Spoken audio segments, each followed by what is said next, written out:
Okay, you all set? Okay. Good afternoon.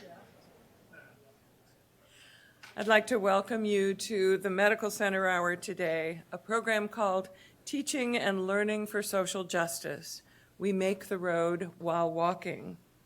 I'm Marcia Day Childress from the Center for Health, Humanities, and Ethics. We bring you these weekly Medical Center Hours. We're delighted to see everyone here today for this program that's smack in the middle of Medical Education Week. Medicine is an activity of profound human, social, and societal significance. But how does health professions education go beyond competencies, clinical knowledge, clinical guidelines, and communication skills to connect medicine's mission with the idea of human flourishing? In this Medical Center Hour, our Brodie Medical Education Award recipient, Dr. Arno Kumagai, explores health professions education as a type of moral education that is grounded in critical consciousness of self, others, and the world. How do we teach excellence, compassion, and justice? And how do apprentice clinicians learn to approach their work with vulnerable and suffering persons? With this in mind. Arno Kumagai is Professor of Medicine and Vice Chair for Education in the Department of Medicine at the University of Toronto School of Medicine. A distinguished scholar, he has a strong and distinctive voice in international conversations about humanistic medical practice and about health humanities being an integral element of health professions education and training. He's in residence with us this week at UVA as our Brodie Scholar, recipient of the 2020 Brodie Medical Education Award. His visit is the centerpiece of this busy medical education week, which highlights excellence and innovation in learning and teaching at all levels in all the health professions. Dr. Kumagai's Brodie Medical Education Award lecture is the result of the Medical Center Hours partnership with the Brodie Medical Education Award Committee, the medical school's Academy of Distinguished Educators, soon to be known by a new name, and the Department of Medicine. Dr. Kumagai will also speak on Friday at midday at Medical Grand Rounds. Also, I'd like to invite you to view the medical education posters on display throughout Medical Education Week. They're in the link opposite the Claude Moore Health Sciences Library entrance. You're also welcome to attend the interactive poster session with all the poster makers at 5 o'clock this afternoon. I'll mention Dr. Kumagai had no conflict of interest to declare. Please join me now in welcoming Arno Kumagai with a warm welcome. Thank you.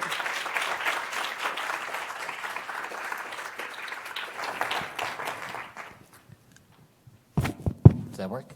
Everybody hear me? So, Marcia, thank you. And I wanted to extend a special thanks to Evan Heald and the members of the Brodie Committee. This has been absolutely delightful. I'm on day, it's 2 or 3, 2, right? No, it's just been a very, very busy schedule. My wife keeps asking me why I don't have time to call. It's literally because I'm going from one really incredible, engaging meeting to another. So, as Dr. Childress said, the title of this talk is We Make the Road While Walking, Teaching and Learning for Social Justice.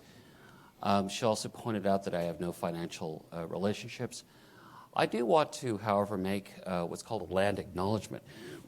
So I'm originally from the U.S. I was in Michigan for 20 years, then went up to Canada 4 years ago. And in Canada, more and more, during particularly major public addresses, there is what is called a land acknowledgement. Excuse me.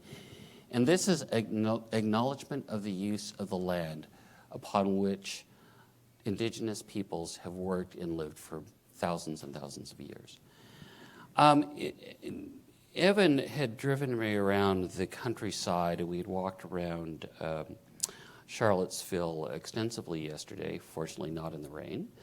And I've come to just see how beautiful this land is. So I want to acknowledge this land, but at the same time to acknowledge the history. And I know this is something that you are grappling with a great deal of energy, but also a great deal of pain. And that is that this city, this university, this state and this country have created some of the greatest achievements of humankind, but have also have borne witness and have, in some ways, been complicit in some of the worst of human failings. So I think to acknowledge the land that we work on, we also need to acknowledge its history. Another acknowledgement of risk is this idea that at this time, in this place, in this context, to invite somebody to give a talk on social justice is something that is not without risk. Similarly, the fact that all of you are sitting here in the audience and have given up your lunchtime to hear a lecture on social justice does involve a certain amount of sacrifice and risk. So I feel that as the Brodie Scholar, I need to rise to the occasion. What I'd like to do is to first start out with a question, and probably what I see as the most important question in medical education. We oftentimes obsess with things like entrustable professional activities, competencies, graduation rates, match, whether or not the step one is going to be passed on pass, it will be passed on pass. We think about these things, but we rarely ask, which I think is the most important question of all, which is what kind of doctors do we wish to create? So part of the work that I do in scholarship is to actually take a step back and ask the questions that a lot of people think are obvious, because for me, and perhaps I'm just stupid, but I don't think they're actually obvious at all. So what kind of doctors do we wish to create? I would propose that the goal of medical education is the professional development of physicians who practice with excellence, compassion, and justice. So clinical excellence combined with compassion of those who are vulnerable and those who suffer, and of serving justice in this pursuit. So in that sense, at its core, medicine is a profoundly humanistic, social, and ethical practice. In other words, medical education is actually a type of moral education. Again, this is probably something that you oftentimes don't hear about in medical education. So the goals of today's talk are to explore the idea of medical education as moral education and medicine as an activity of profound social and societal significance, to explore the concept of critical consciousness in health professions education and clinical practice, to understand the idea of fearlessness and fearless speech and its role in medicine and social change, and also to talk about the role teachers and learners have in prompting reflection and action in the world. Another question: what does it mean to teach for justice? In an increasingly diverse society, it actually becomes a critically important question. My son, at the time we were living in Ann Arbor, so he was about 6 or 7, dragged me, we were at Whole Foods, and he drags me over to this counter, and we were talking about need for cultural competence and understanding diverse cultures, and he drags me over to this counter, and he's like 6 years old. He goes, "Papa, do you see this? Do you see this advertisement?" Right, it's an advertisement for Hanukkah specials on holiday hams. And he goes, "They don't get it, do they?" Right? Which I thought was really interesting. And this is a bit facetious, because obviously there is a need to understand difference.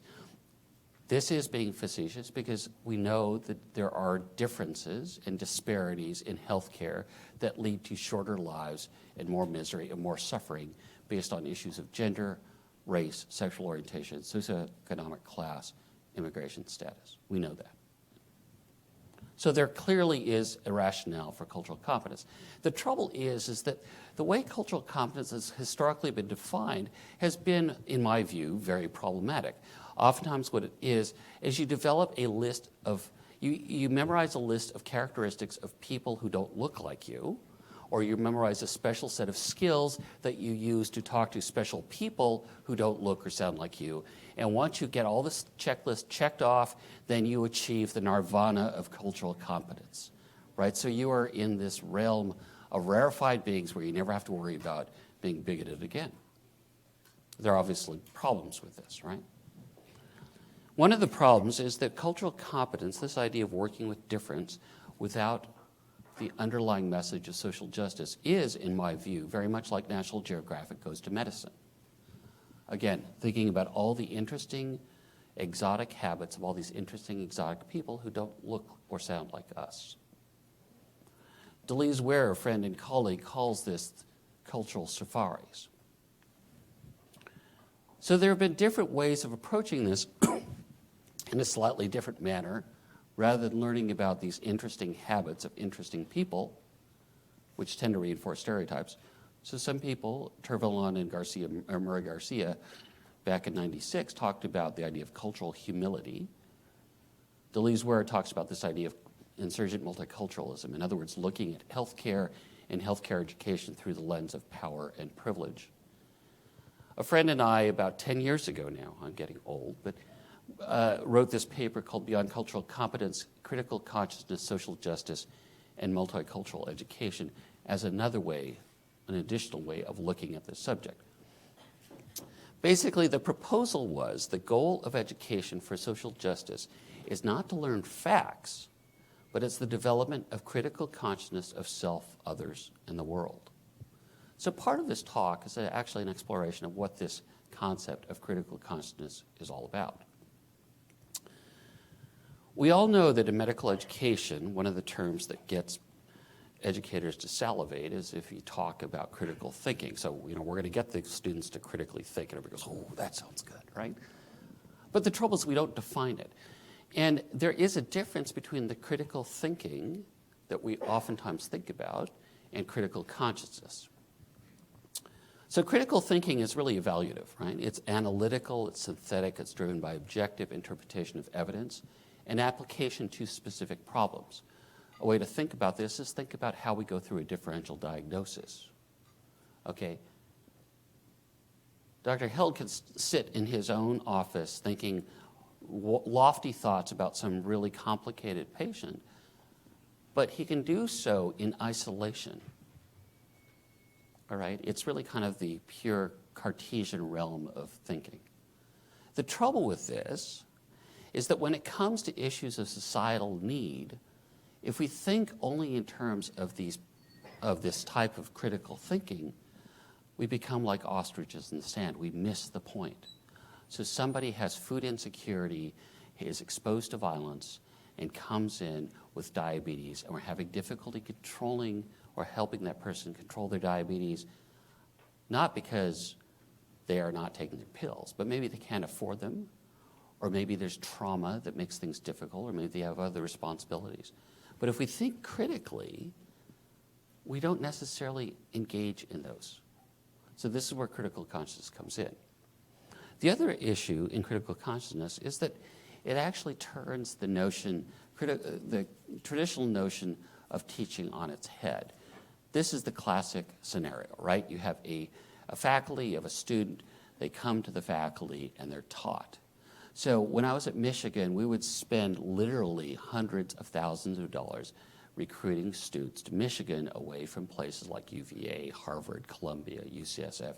If we got anybody from the Ivy Leagues, it's like the dean thought it was, whoopee, right? So we spent all this money, but what do? We put them in a lecture hall, shut off the lights, and PowerPoint them to death. We don't really care about who they are. We're just interested in stuffing their heads with knowledge. That's the traditional model. Paulo Freire talks about this. He's a Brazilian educator who worked in literacy movements back in the 40s, 50s, and early 60s in this book that he wrote called Pedagogy of the Oppressed. And if you want to read about community education or guerrilla theater, that's the origin. Okay? But anyway, so Freire says that there is a traditional model, which he calls the banking model of education. The teacher has all the knowledge and deposits that knowledge in the minds of the students, very much like you would deposit money in a bank. But the money still rests with the teacher. The student's job is only to organize those funds. Okay? My version of this is what I call the trough model of medical education, where people come in and we throw slop and knowledge into a trough, and they sit there and they consume it. So really the only thing that's actually active between their ears is their jaw, right? Yeah, I know it's much less romantic. But anyway, so Freire comes around, and Freire is really interesting. He's this guy who believes in he's working in education, literacy movements in rural Brazil, and he goes up to a community in rural Brazil, and he says, what is the problem that's really facing your community right now? And they said, well, we don't have a well, and we have to walk many miles to get water every day. Okay? So, but instead of saying, okay, well, you unwashed heathens, let me just teach you how to read so you'll be more civilized And then, he says, no, let's think about how we're going to teach each other how to build a well. So it may involve reading, it may involve problem solving, it may involve carpentry, it may involve digging. But anyway, he marshals the strengths of the community to address a community problem that leads to community benefit. He calls this, in contrast to the banking model of education, Freire calls this the problem-posing model of education. He also uses the term reading the world. In other words, his belief is that oftentimes the things that we see are natural, such as poverty or racism, discrimination, or oppression, are actually not natural, but they're the product of certain social relations. And part of what we do in educating ourselves and our students is to learn to read the world, to learn to read the power structures behind these seemingly natural phenomena so that we can address them at their core. So Freire calls this critical consciousness. It's a recognition of individuals as conscious, reflective social beings, an awareness of social contradictions and injustice, and a commitment to act to overcome injustice and oppression. Okay, so it's reflection. It's reflective activity, but it also involves a moral dimension, which is to recognize injustice and to act on injustice. So how do you teach for this? What's the educational environment like? So I would argue that there are certain ways of teaching or nurturing critical consciousness, and those may be done through asking questions. So Freire did this, right? He would go to these villages and say, so what is the thing that is most important to you? He would pose paradoxes. Why does this seem right that somebody could impoverish you the way they are? He would disrupt thought. And one of the things that interests me is telling stories, right? We tell stories to each other to frame the way we see the world and the way we see ourselves. But ultimately, all of this goes through what I call dialogical interaction. So over the past 5 years, I've developed an almost pathological interest in the idea of dialogue. And it's basically, I was asking myself the question, and a friend and I had written a paper on this a while back, that how do you don't stand up and you don't teach about these issues, you don't teach critical consciousness through a lecture, but you actually do it by engaging people and the way they think and who they are and their experiences, right? Well, I realized that oftentimes the forms of communication that we have in medical education are actually different depending on what the issue and the goals are. But they may be involving the same person at the same time with the same people. Okay? They may be involving a discussion or a dialogue. So we began to kind of parse together what all that means. Let me give you a scenario. So an inpatient medicine ward team considers the differential diagnosis of jaundice, weight loss, and an abdominal mass in a 63-year-old woman. Eventually, their workup reveals an advanced, inoperable adenocarcinoma of the pancreas. So the same medical team engages in two types of conversations, two forms of communication. In the one, they're sitting around and they're wondering about a differential diagnosis. They're saying, okay, well, based on her history, based on her physical exam, based on her laboratory findings, based on the imaging, here are the most probable diagnoses. That's a discussion, okay, that they're having. Well, they come up with this diagnosis of an inoperable pancreatic carcinoma, and they go into the patient's room and they break this horrible news to the patient and her family. And they witness how they react. They think about how they feel and how the family feels, and then this whole team withdraws to the staff room for just a few moments to talk about what they've seen and what they've heard. That exchange at the staff room becomes dialogical, and I'll explain this why. So discussion involves an approach that is chiefly cognitive. Its emphasis is on objective analysis of data, right? Authority, interestingly enough, is preserved.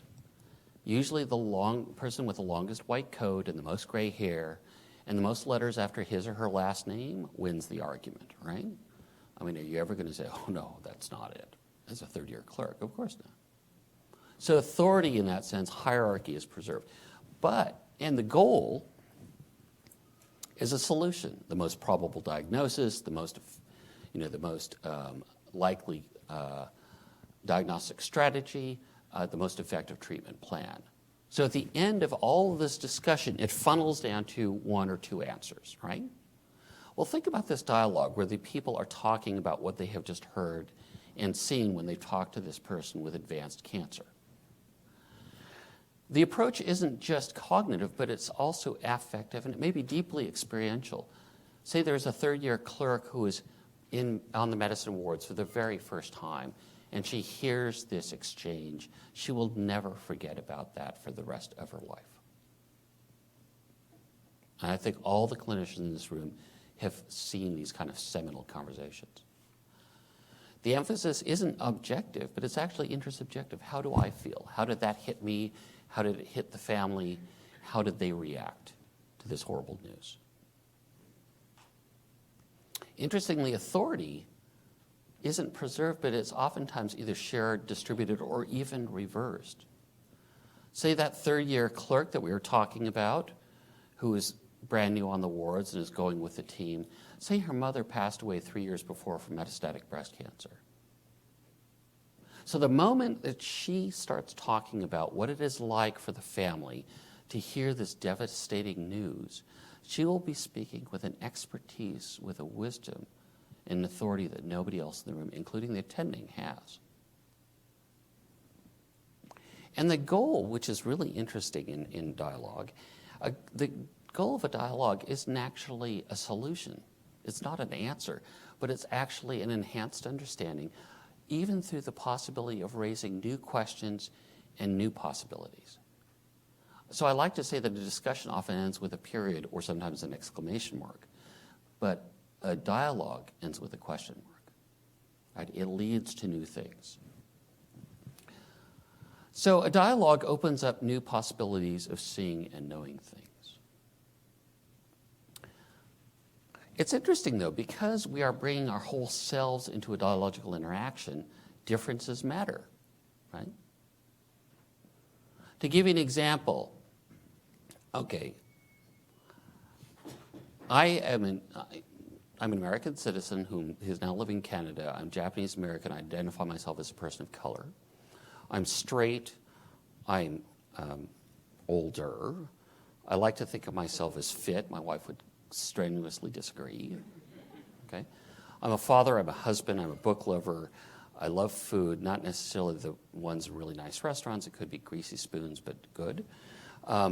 I shop at Whole Foods. I eat organic. But you would assume, though, that I also am addicted to National Public Radio, that I drive a hybrid car, and that I wear Birkenstocks, and I support Obamacare. Okay, you would assume all that, right? Especially since I'm from Ann Arbor. Well, let me tell you, that's all wrong. Well, at least I don't. Yes, I shop at Whole Foods and I do eat organic, and I am addicted to NPR, but I would never be caught dead in Birkenstocks. Okay, but that's me. So that I come in with all these different identities to a clinical space, right? And that actually shapes my perception of things. So if you look at what participants bring into the conversation, they bring in very different things. The French sociologist Pierre Bourdieu has this concept called habitus. And he says that the way we grow up affects the way we perceive reality. Okay? This is a practical sense, an acquired sense of preferences, tastes, durable cognitive structures, and schemes of action as to what is to be done in a given situation. These are frames of reference that guide our actions, and they are based on who we are from with him, he was really big in in socioeconomic background. But there are different ways of doing this. So we bring these in. So our realities may be very different.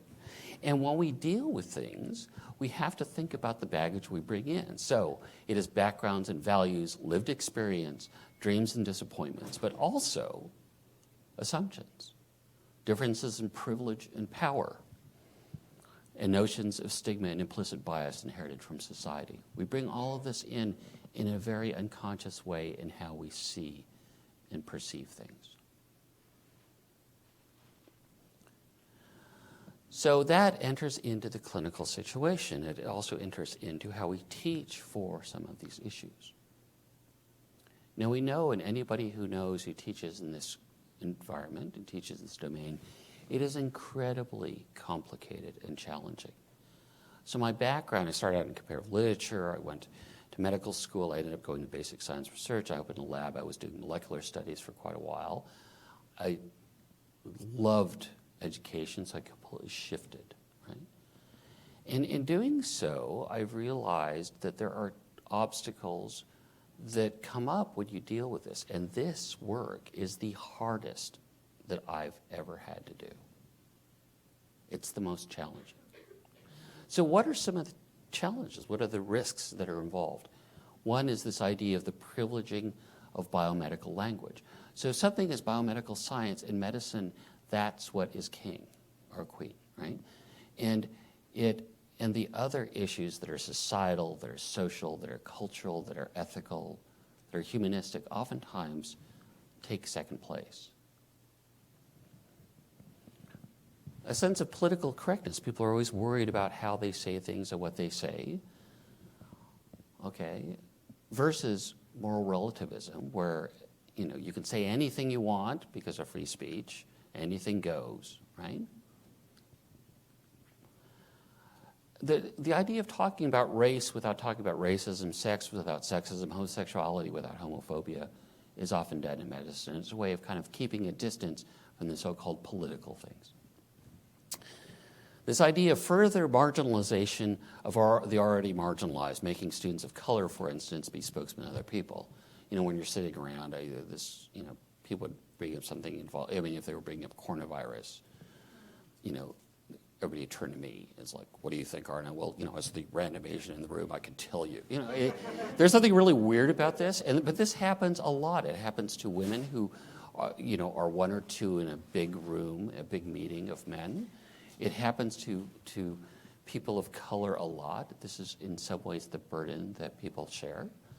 It happens all the time, and it is difficult. It's grating. The idea of dealing with resistance or outright hostility by students and faculty is another issue.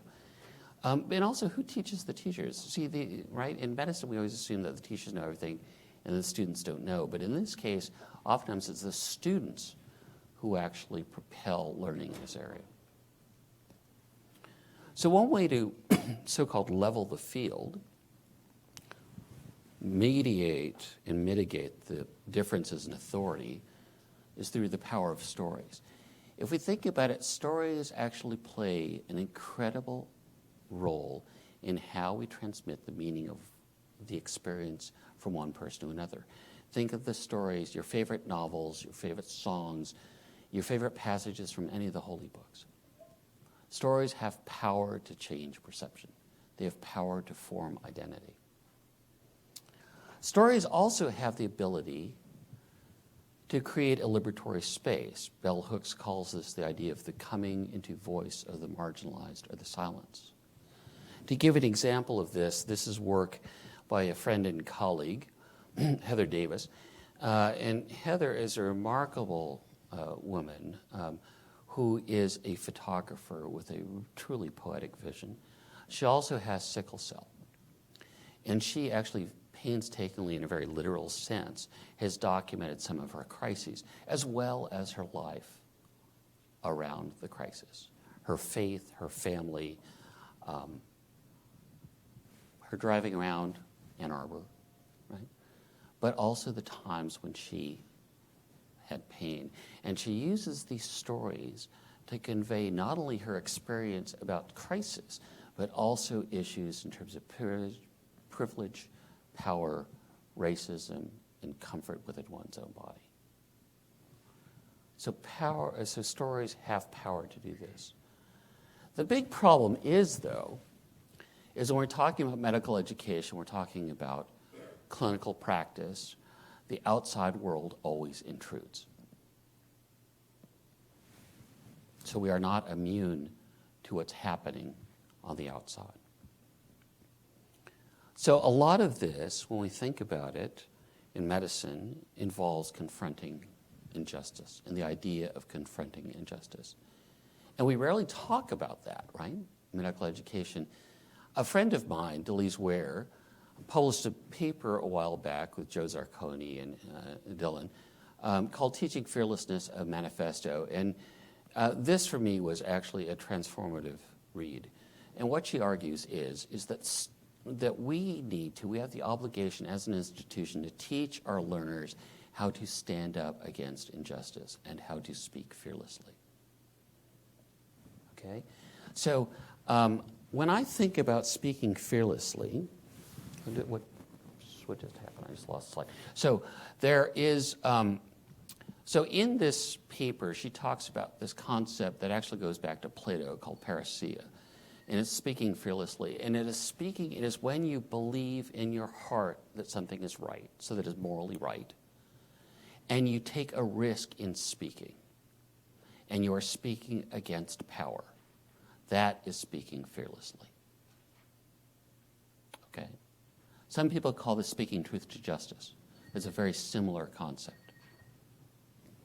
So when I think about speaking fearlessly, parousia, or I think about speaking truth to justice, I often think about Bloody Sunday. And Bloody Sunday happened, as many of you know, in Selma, Alabama, March 7th, 1965. And this was a day in which Hosea Williams, who was the head of the SCLC, so the Southern Christian Leadership Conference, and John Lewis, who was head of SNCC, which was a student group, got together. They're both very young. They're both in their 20s. And they got together with like-minded, very young individuals, and they decided to cross the Edmund Pettus Bridge in Selma as a way of peacefully protesting for civil rights. Okay? They were both young. They knew with certainty that they're going to be confronting violence. This was known with absolute certainty. Okay, and this is a very young group.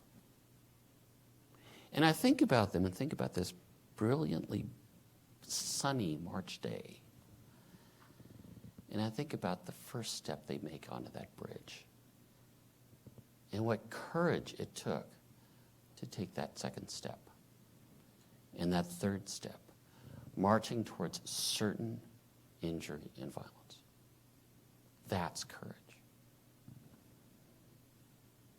This is a picture that was coincidentally taken. There's John Lewis being beaten unconscious. He actually sustained a skull fracture that almost killed him.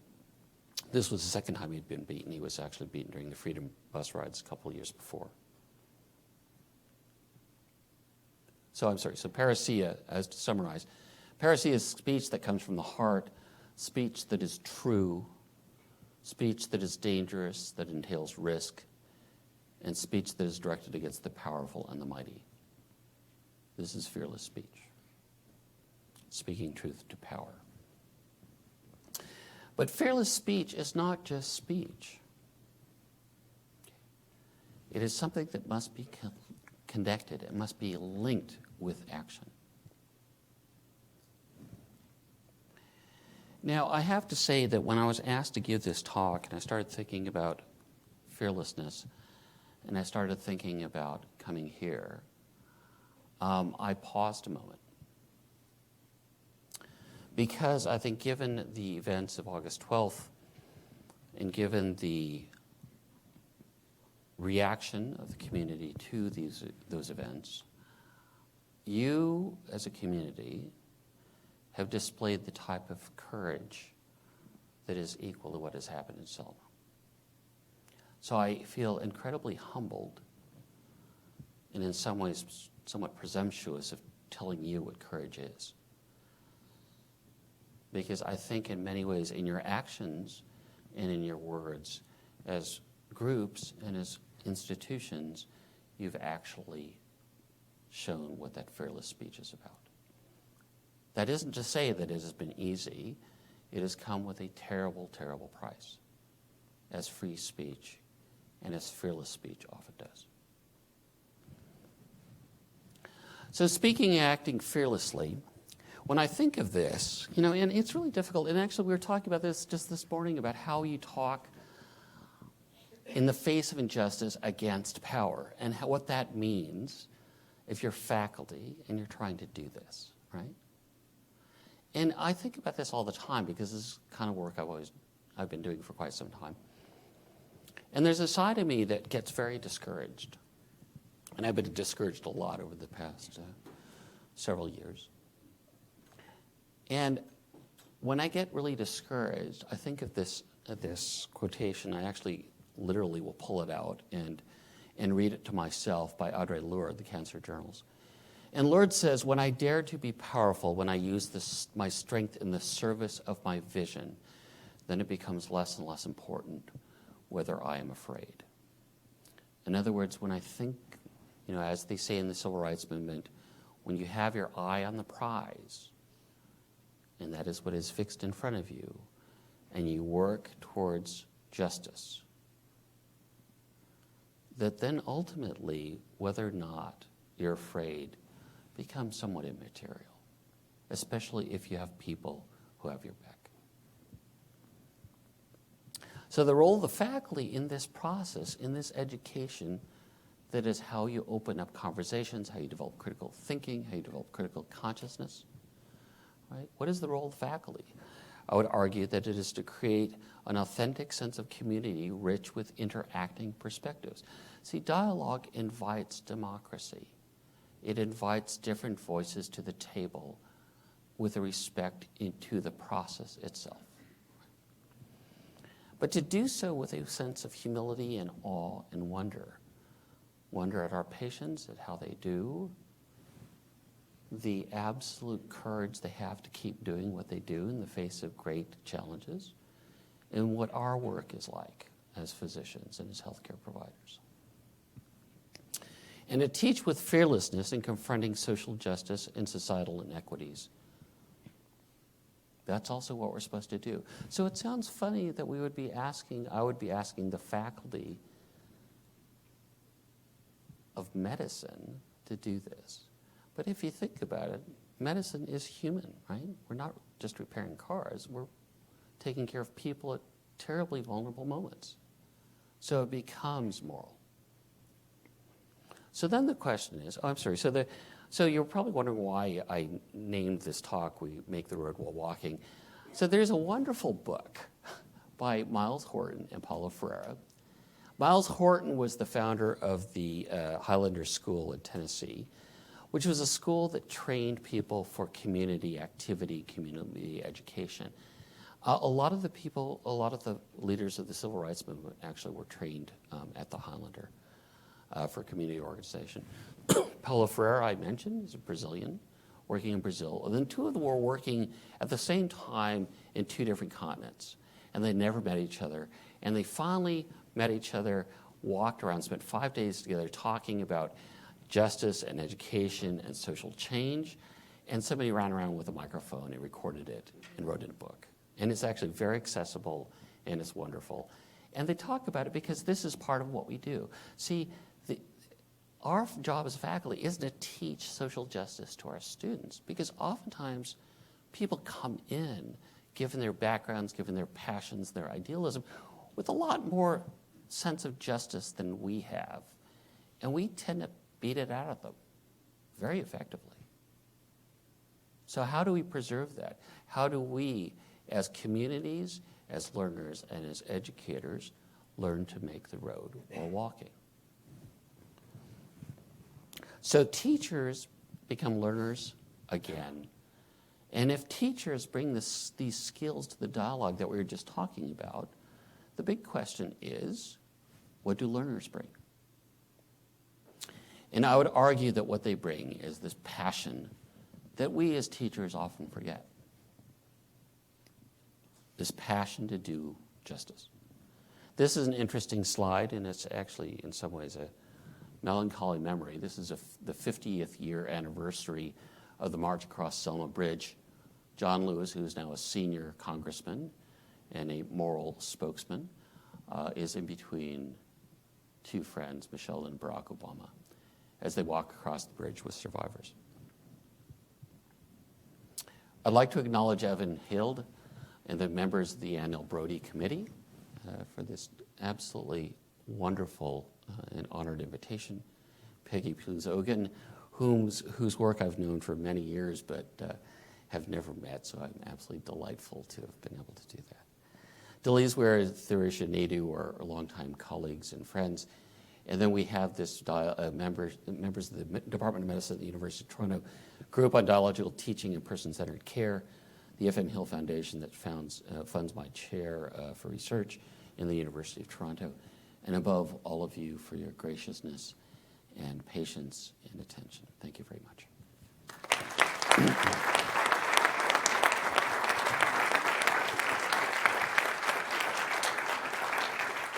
Thank you so much. We have a very generous amount of time to draw the audience into dialogue with you. So I thought it was a little ironic, right? I'm talking about dialogue by a lecture.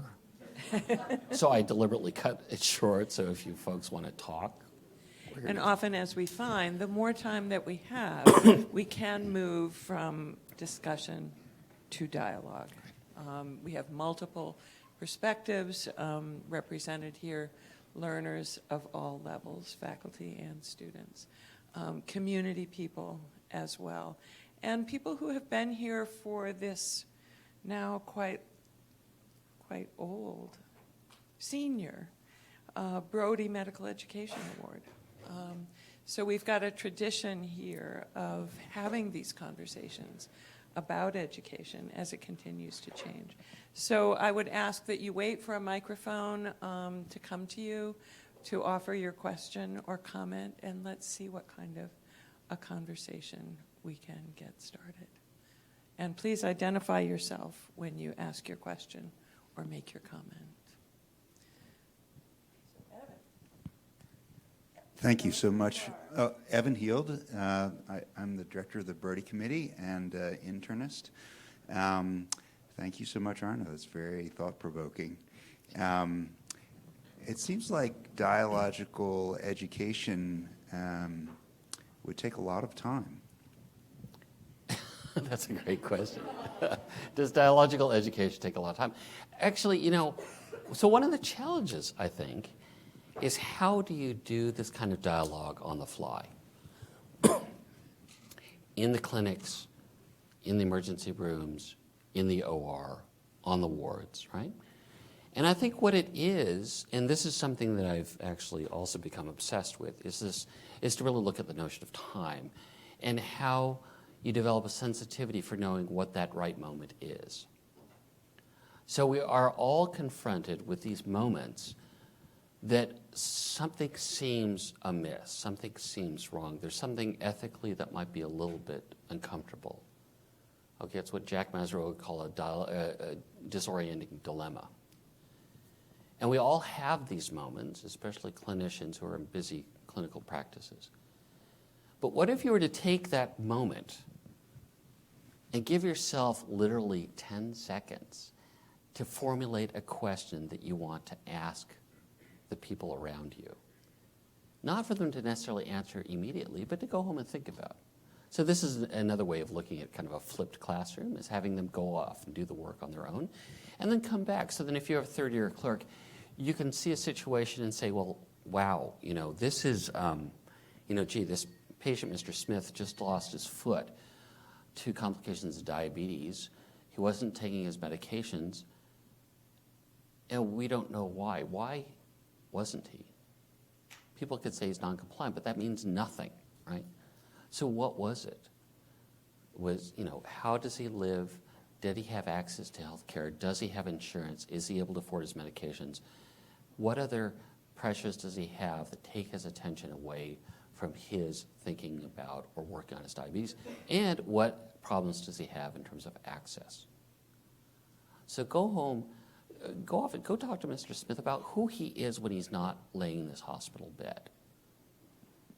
And come back and let's come up with a different end to this story, in which we change the system, in which you do something as a physician to make a difference in Mr. Smith's lives and the lives of other people with diabetes.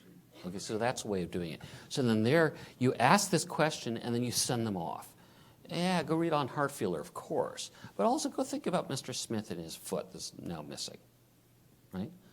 So you could do that, or the other thing we were talking about earlier was this idea of telling a story that doesn't have an ending, right? I mean, senior physicians and, learners love to hear the so-called clinical war stories, right? The stories that you made some impossible diagnosis or you saved somebody or blah, blah, blah, right? We do this, and we tell the story, and it makes us look really good, and then we wrap it up in a nice, neat bow, and then we send them off, right? This is the moral of the story. Well, what if you tell a story that doesn't have an ending? So what if you tell a story of a moral dilemma that you're struggling with and you don't end it, and you ask your resident, what would you do if you were me in that situation? Okay. So if I can give you an example, I'm repeating something that I had said at one of the other meetings, but so when I was a third-year clerk, I had a patient, we admitted a patient who was an elderly man from Korea who had ascites and deep jaundice. And, we admitted him, sent him up to the room. I went up with the third-year clerk who was brand new, consented him, and we were going to do a paracentesis, and I was teaching him how to do this. And the clerk, we got all the consent, we sterilized him, numbed him up, stuck the needle in, and out came blood. And the clerk just went, boom, right up to the ceiling, right? I had to peel him off, sit him down, calm him down. This is old blood, it's badness, but we'll figure out what's going on. So we took this patient, put him on a gurney. At the time, we actually had to take patients physically down to the CT scan ourselves. We took him down, and he gets scanned, and most of his liver is replaced by tumors. So he knows the primary hepatocellular carcinoma, or we suspect he does. So I'm going back up to the room to talk to the family about this diagnosis, and I step off the elevator, and the man's son doesn't even let me get out of the elevator practically. I mean, I stand there, and he goes, I know what you're going to say. And I said, what? He goes, you're coming up to tell my father that he has liver cancer. I said, how do you know that? He goes, well, because we did a workup and and this is what they told us. And I said, well, why didn't you tell me that? And then he said, no, we wanted a second opinion from scratch. And we said, okay, fine. He goes, but you cannot tell my father, right? And then he starts, I was telling people this morning, and then he starts doing this. You're Asian, I'm Asian, right? Okay, you're not perfect, you're not Korean, you're Japanese, but still, you're Asian, and we don't tell our old people the diagnosis, right? In the old country, I'm thinking, here I am. I was born in Salt Lake City, Utah, of all places, and I grew up in Northern California. I grew up watching, Lone Ranger, Superman, and eating Cheerios, and here this guy tells me that I have to think about the country where my grandfather came from when he was 17 years old back in the 1880s.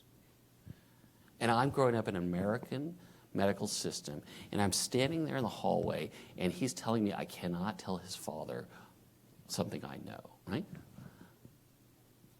So that's the story. So then I go out of the room, and I don't tell the learners the ending of it, and they get totally upset. I mean, somebody runs after me and goes, that's a great story, but what did you do? Right? And that's not the point. The point isn't what I did. The point is, what would you do?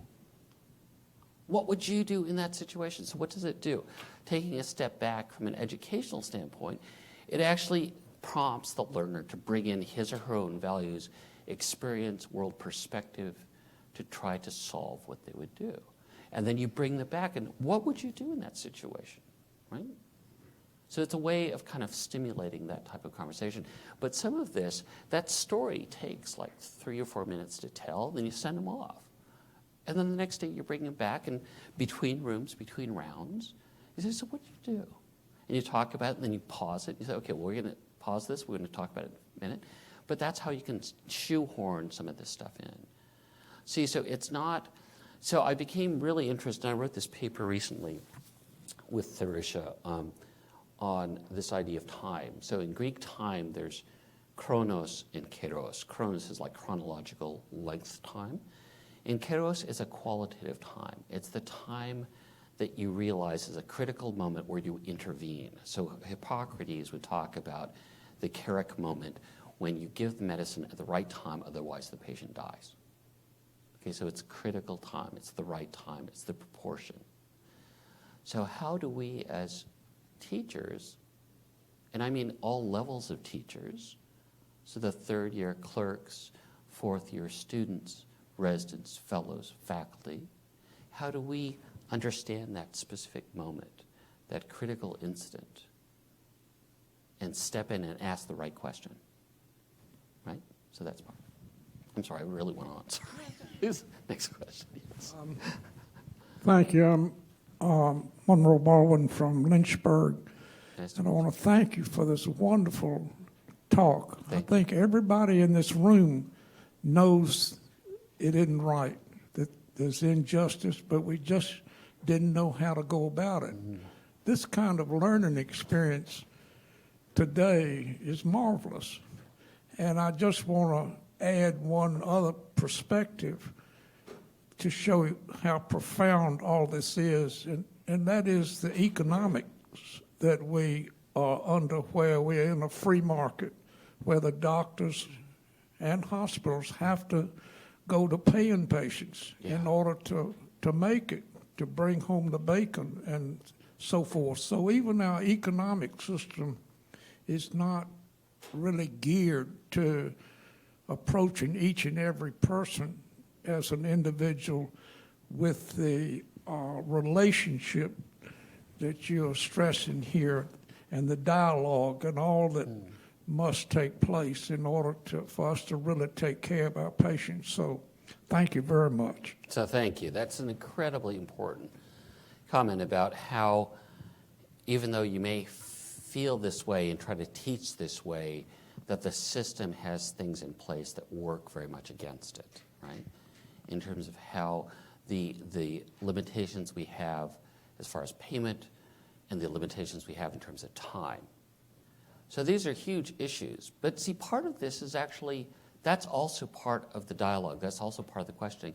Well, gee, why is it that this patient who doesn't have insurance is getting charged $16,000 for an appendectomy when this patient who has Blue Cross Blue Shield, his insurance only got charged $3,000, right?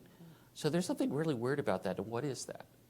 So that's one question. Or, another way of looking at this, so Canada, when I moved from Michigan to Canada, I was in Michigan during the height of the economic financial crisis, and I'm a type 1 diabetes specialist, right? So my patients need insulin to survive.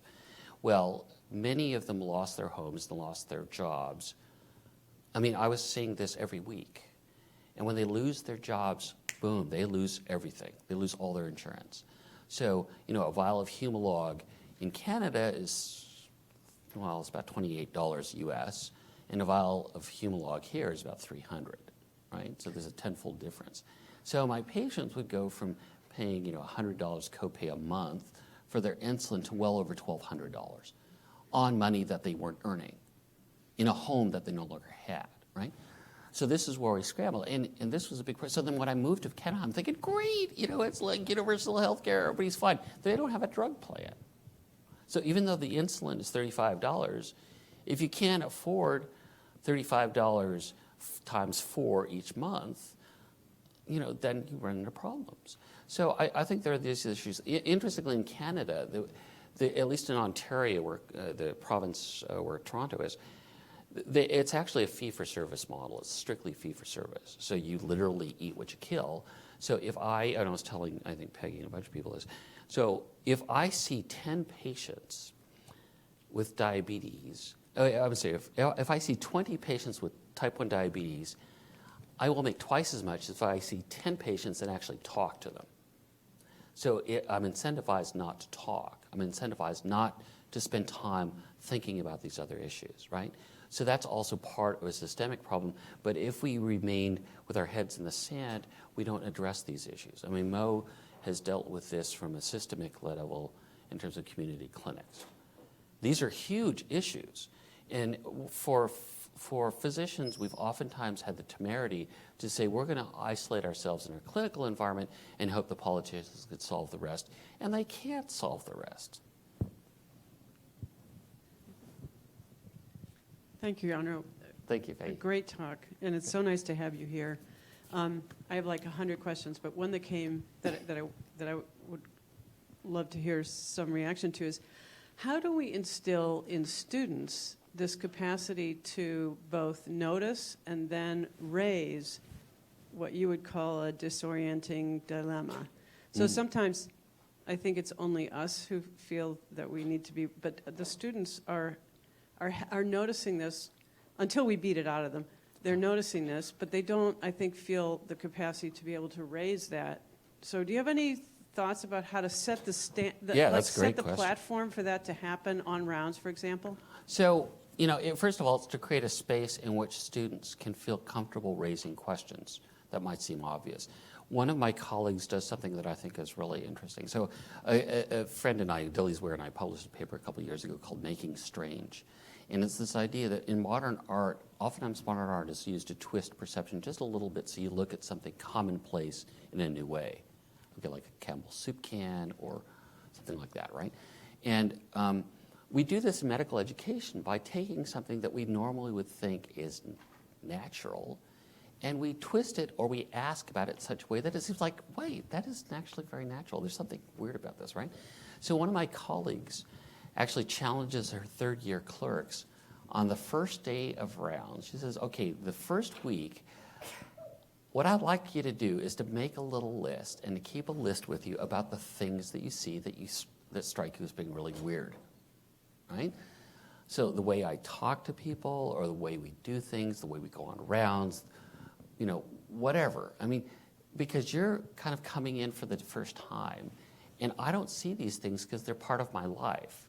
So why don't you make a list of the things, right? And they come up with things that really, like, why are you always calling the patient the patient? I mean, they have a name, right? Or it's really interesting because you're saying that we're managing his diabetes, but yet you complain that they're not taking charge of their health care, right? Or why is it that we're so interested in like the patient experience as though we're at some kind of spa, but yet we leave people in gurneys out in the hallway, right? So these are kind of, and like the students come up with this in all innocence, and you don't like say, wow, that's a stupid question. You say, damn, that's a really good question. And yet I walk past people in the hallway all the time or on gurneys, and people are having end-of-life discussions on gurneys. And what does that mean in terms of what we're doing to our patients and what we're doing to ourselves by essentially numbing ourselves to the responsibility that we have towards that person, right? So Mo Nadkarni from Internal Medicine. Yeah, oh, hey. Okay, so thanks. So you mentioned in your talk that feeling of discouragement, and I'm curious about how you work with that when we all come up against discouragement. We see something that's wrong that we want fixed that doesn't get fixed, and how do you model that with students and trainees without bumming them out as well? Or using language that would probably get me in a lot of trouble. No, so I think part of this is to be honest, and part of this is to say it really angers me that I want this person transplanted who could actually be transplanted and live a full life, and yet the system conspires against him, right? To say that is to speak the truth. This is what Ferrero would call speaking the word, reading the world, right? And so that acknowledges to the students that they're not being naive by being troubled by this, that this somebody as senior as you is troubled. So that's one way. But then it's also, so it's being frank about the discouragement and thinking about what we can do as a profession to change things, and realizing that there probably will be 9 failures for every 1 success. And that's the part about this, making the road while walking is, my father was very interested, so he was also in academic medicine, very interested in issues of diversity. And I remember talking to him one day, and I was very discouraged, and I said, this is really a bummer. And he goes, Arno, you got to learn. He said, it's like they say in the civil rights movement, 2 steps forward, 1 step back. But you're always going forward, and you always keep trying to go forward, right? So then that's, I guess, part of it. And for me, where I get the inspiration is by reading something like Audre Lorde, but really where I get it is when I work with my students and when I work with the residents, because some of them don't know how stilted the system is, and they come in and they'll say, geez, that is really bizarre, and why are you doing that? And you go, I have no idea. And I'm going to change things, and we will change things. So I actually derive When I get that discouraged, I go back to the students, and that's where I get my inspiration. That's why I'm teaching.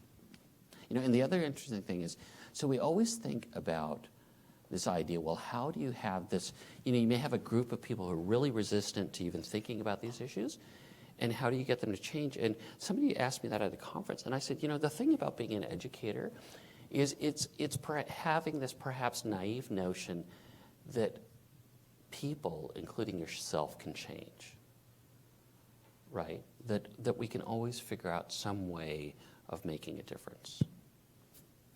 So.